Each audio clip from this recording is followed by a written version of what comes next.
Hello everyone!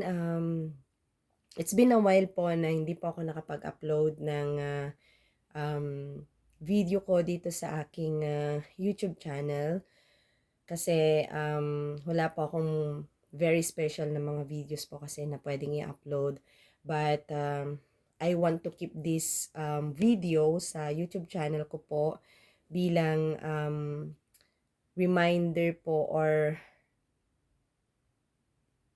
remembrance. Ayan, remembrance po na once in my life is naranasan ko po ang yan. So nagka-positive po ako and yesterday lamang po or kagabi ko lamang po ito nalaman na positive po ako. Pero this past days po parang may something in me na um parang nararamdaman ko siya na and in my mind parang nagsasabi na parang ganito parang basta parang na-feel ko siya na may something sa akin, may something siya sa akin na parang um I don't know, basta gano'n yung pakiramdam. Hindi ko po ma-explain, hindi ko po maano, pero sa mind ko po parang nag-aano po dun sa mind ko na parang gusto ko siyang ma-experience, parang gano'n po siya. But nito na lang po mga nakaraang araw po, siguro Wednesday, oo, parang mga Wednesday or Tuesday po, parang Tuesday gano'n, nag-ano na po siya sa mind ko. Kasi yun yung first day na nag-take na po ako um, ng lateral flow test. And nag-start po na nakaramdam po ako ng kakaiba last Monday po. Monday morning po. Gumising po ako na parang barado yung ilong ko, pero hindi naman po ako sinisipon. Although mas maano na po yung ilong ko, parang masakit siya na parang parang yung pakiramdam kapag may sipon po tayo, 'di ba? Parang may something na. So pumasok pa po ako sa work ko noon and then mga tanghali po or mga hapon na po 'yon before po siguro 1 hour before po out ko. Kasi nagwo-work po ako as a housekeeping po um, sa children's hospital po. And yun nga po, umuwi ako ng bahay after ko maligo and then um, nag-take na po ako ng paracetamol tapos natatandaan ko parang natulog ata ako ng maaga at that time. So, kinabukasan po, Tuesday, although nagising po ako ng mga anong oras po yun, masakit pa rin yung ulo ko.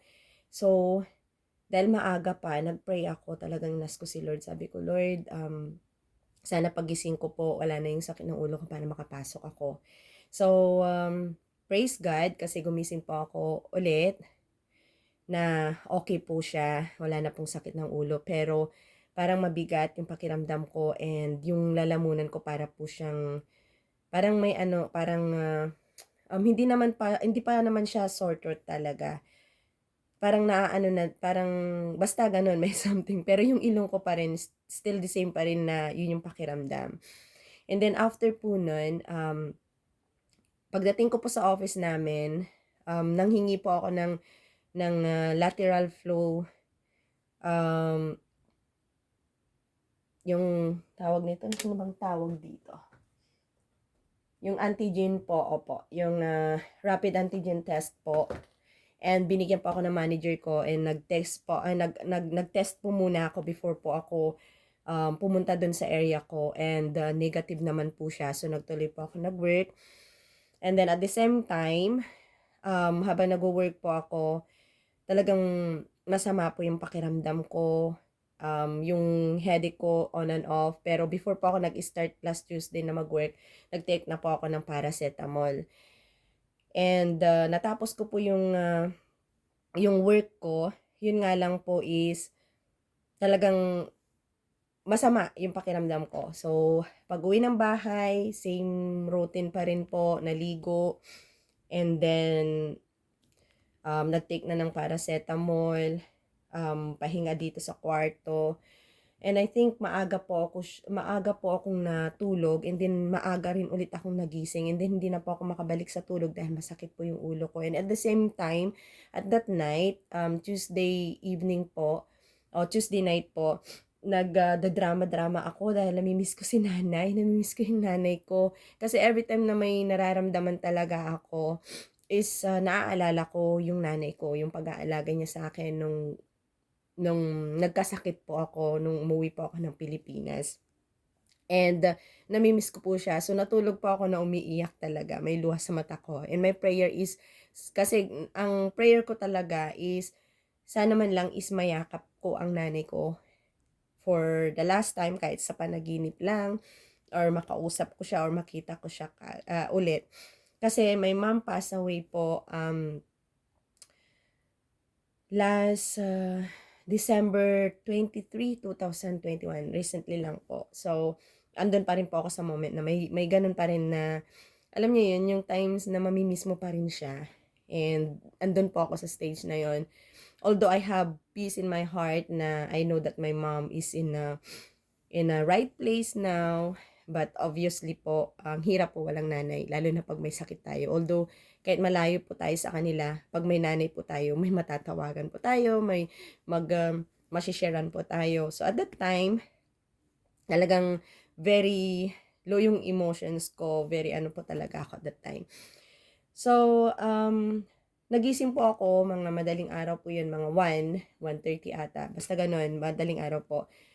And masakit yung ulo ko, as in masakit na masakit. So, ang ginawa ko po, nag-take po ako ng paracetamol ulit, 2 paracetamol. And at the same time, andun na naman po yung feeling ko na yung pagkagiliw ko sa nanay ko. So, ang ginawa ko po, para maibsan po yun, ma-divert po yung mind ko, at ayoko pong matulog ulit na lumuluha, or mabigat yung pakiramdam ko, tinawagan ko yung mga kapatid ko. So, hanggang 4:00 po ng umaga po yun dito. But because may pasok po ako ng 8:30 po yung pasok ko, but umalis ako ng bahay mga sometimes 8 o'clock po. So, back to sleep po ulit ako. And same prayer pa rin na sana pagising ko wala yung sakit ng ulo ko para makapasok ako. And again, praise God, as always, God is always there na talaga nakikinig po sa mga dalangin ko, and binibigay po yung ina-ask ko sa kanya. So, ayun, pumunta pa ako ng work, nag-work po ako ng Wednesday, and then sa work pa lang po talagang masama na talaga yung pakiramdam ko, na parang wala po akong ano na magtrabaho, at saka nag-aalangan ako kasi ramdam ko may something. May ano talaga sa pakiramdam ko. Pero, hinayaan ko lang po that time, nag-work po ako until 11. Kung hindi pa ako tinawagan po ng isa sa sister po or ka-churchmate ko po na nag-work din sa hospital, kung hindi niya ako in-encourage na umuwi na lang ako at magpahinga, hindi pa po sana ako uwi. Tatapusin ko po sana yung shift ko po. Pero dahil ayoko din kasi na baka nga, yun nga, nagkaroon na nga po ako ng pakiramdam sa sarili ko na ayoko mag-spread ng kahit ano man kung sakali man, di ba? So, nagpaalam ako sa office namin, sinabi ko na masama talaga yung pakiramdam ko, and yung lalamunan ko po kasi at that time hindi na po talaga, may sore throat na po ako, and at the same time medyo nakakaramdam na ako ng nilalamig ako. So, pinauwi po ako at that time. So, pagdating po dito sa bahay, diretso na po ako dito sa kwarto ko talaga. And nag-test po ako, still negative po siya. So, pinahinga ko po yun the whole day. And then the next day, Thursday, so, hindi na po ako pumasok. Although yung symptoms po talaga na nararamdaman ko is on and off po yung headache ko. Gigising ako, masakit yung ulo ko. But, ayun, ayoko mag-stay dito sa kwarto ko. Nag-try ako magligpit-ligpit or maglinis-linis po. And parang nakaramdam ako ng pagkahapo na parang, or nanghihina ako. So, hanggang sa akin na hapunan po yun, kasama ko pa nga po yung bunso ko doon sa kusina. And tawag nito, wala lang, ginugol ko lang po yung oras ko dun sa kung ano yung mga pinagagawa ko, laba dito, pasok dito sa kwarto, pahinga pag nakaramdam ng ano. And then, in the evening, or yes, evening na po, habang nandito na po ako sa room ko, nag-ano po ako, sabi ko na, parang, una sa lahat, ayoko po sanang mag-take ulit. Kasi, nag-aalangan po ako. Kasi nga sabi ko nga ramdam ko na may something. Pero inaalala ko din po kasi, sa Sunday is anniversary po kasi or 8th year anniversary po kasi ng church na inaatinan po namin. And yung mga anak ko po is for the glory of God, they are part of the ministry po. And ako din po is naatasan po na mag-host. So, parang nag-alangan ako na magti-take ng ah, antigen test. Pero ginawa ko pa rin po siya. And mga couple minute lang siguro. Pag-check ko po is positive na po. So, hindi po ako talaga totally na nag-alala para sa sarili ko. Nag-alala ako at that time. Naiyak na po ako that time. Napa-question na ako na bakit. Pero yung mind ko po, nagbabakit ako kasi Sunday we have this event. And secondly, is yung mga anak ko nga po is part po sa program po or part po sila sa ministry po on Sunday. And although kaming tatlo pala. So, parang napaisip lang ako na kasi gusto kong umattend. Gusto kong talagang nilook forward ko din kasi yung anniversary na yon, yung celebration na yon. And talagang umiiyak ako, umiyak talaga po ako, pero hindi po ako umiyak dahil para sa sarili ko, kundi yun nga po, kagustuhan kong pumunta and of course po. So, ang ginawa ko, lumabas ako kaagad, pero nagmask na po ako. Kinising ko po yung bunso ko, kasi siya po yung kasama ko maghapon. Ginising ko po siya, kasi po, take ko po siya ng lateral flu test po. And praise God, both of them, negative naman po. So, ayun, ginawa ko lang tong video na to. Sabi ko nga po para lang po mayroon pong, kumbaga, remembrance po na naranasan ko po to. But, God is good, God is faithful, and truly na,